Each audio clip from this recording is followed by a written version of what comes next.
sou Gabriela Duff, estou resfriada e essa é a série sobre o clã mais batuta e supimpa da Escócia, os MacDuffs.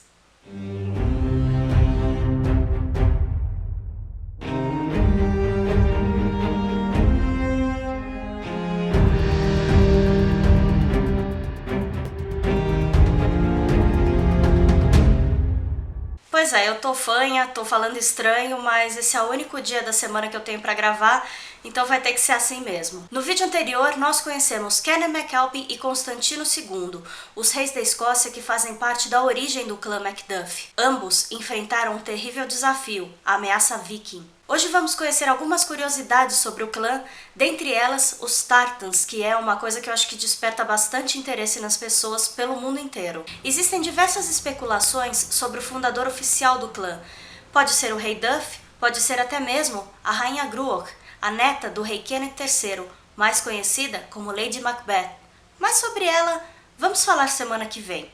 Em outra teoria, Fife Macduff, ou Fifus Dufus, um chefe tribal de grande riqueza e poder, que em 834 ajudou o rei Kenneth II a expulsar os inimigos dos Pictos da Terra, é o fundador oficial do clã. De acordo com um antigo manuscrito, os Duffs eram Mormers, ou líderes locais da região de Moray. Quando o clã tinha um chefe, lhe era permitido até mesmo coroar o novo rei da Escócia. O clã Macduff foi o primeiro a ser reconhecido pelo parlamento escocês em 1384 e está registrado na Corte do Lord Lyon, que é um órgão que ajuda a organizar as questões heráldicas escocesas e também registrar os clãs e seus brasões. E o que é um clã?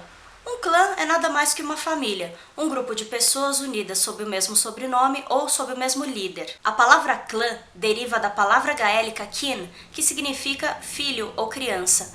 O prefixo mac, que é encontrado em diversos sobrenomes dentre os clãs escoceses, também tem o mesmo significado. O nome Duff vem do gaélico Duff, como está escrito aqui em cima, e significa negro ou escuro. Isso se dá porque as primeiras pessoas a carregarem esse nome, Duff, possuíam ou pele ou cabelo bem mais escuro do que a média da população naquela região naquela época. Outros sobrenomes atrelados à família é Fife, Spence e Wemyss. O lindo distintivo do clã é composto por um leão em vermelho vibrante, erguendo com sua pata direita uma espada larga acima de um virol.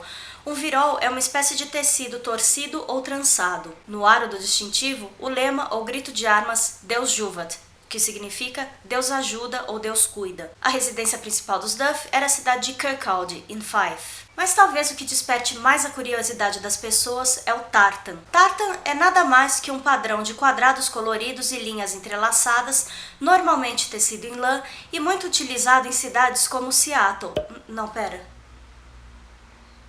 Os tartans são mais antigos do que se tem ideia. Os celtas vêm tecendo tartans há milhares de anos. Nas Highlands, ou terras altas da Escócia, os tartans eram tecidos local e manualmente. Eram usadas plantas, musgos e bagas para tingir a lã naturalmente. E até mesmo em lugares distantes da Escócia, como a China, vestígios de tartans foram encontrados. Mais precisamente no deserto do Taklamakan, por onde na antiguidade passava a Rota da Seda, um importante caminho de comércio. Foi lá que a bela de Siohu foi encontrada. Eu falei sobre essa espetacular múmia nesse vídeo que está no card. Uma outra múmia, um homem de cabelos castanho-avermelhados, maçãs do rosto altas e tatuadas, nariz comprido, lábios carnudos, barba ruiva e alta estatura, foi encontrada no mesmo local. 3.000 anos atrás, o Churchman, como é conhecido, foi enterrado usando perneiras de tartan.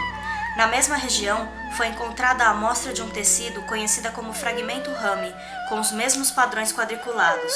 Um teste de DNA confirmou que o homem de Churchin e centenas de outras múmias encontradas na bacia do Tarim, em Xinjiang, são de origem celta.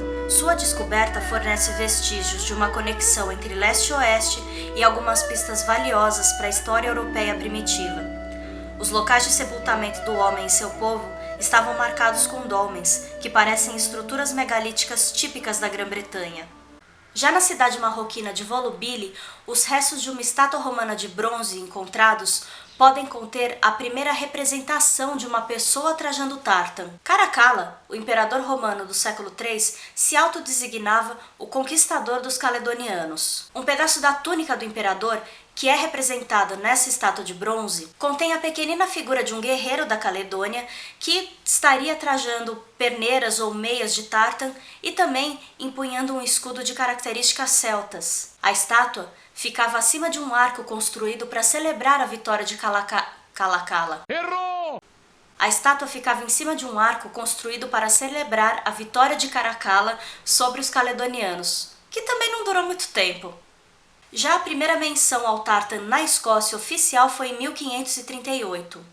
Os tartans se tornaram populares depois de ter sido escolhidos pelos regimentos dos Highlanders que serviam no exército britânico com a vestimenta. A Lei do Vestuário de 1746 tentou colocar os clãs guerreiros sob controle do governo, proibindo o tartan e outros aspectos da cultura gaélica.